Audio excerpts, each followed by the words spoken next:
Setelah menang 3-0 atas Oman, Timnas Indonesia langsung mengalihkan fokus ke ujian berikutnya melawan Timnas Mozambik.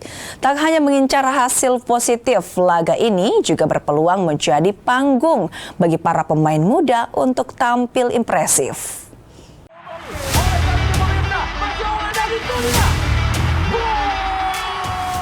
Kemenangan 3 gol tanpa balas atas Oman jadi modal berharga Timnas Indonesia.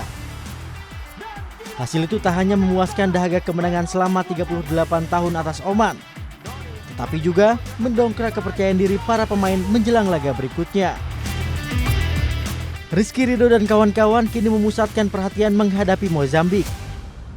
Meski berstatus tuan rumah, skuad Garuda tetap waspada pada kekuatan wakil Afrika itu.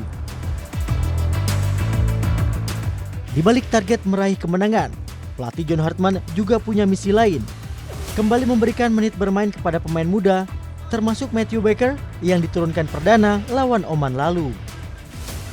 Bagi Hartman, memberi pengalaman internasional sejak dini penting dalam proses pembinaan pemain.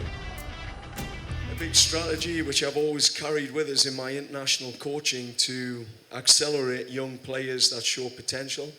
The younger they can experience the national team, the more chance they have of moving to that next level of professional football. As Kevin Dix said, he made his professional debut at 17 and now he's playing in the Bundesliga.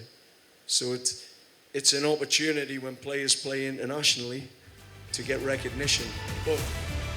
Di Kepulauan Mozambik juga diperkirakan akan memanfaatkan laga ini untuk melakukan rotasi pemain.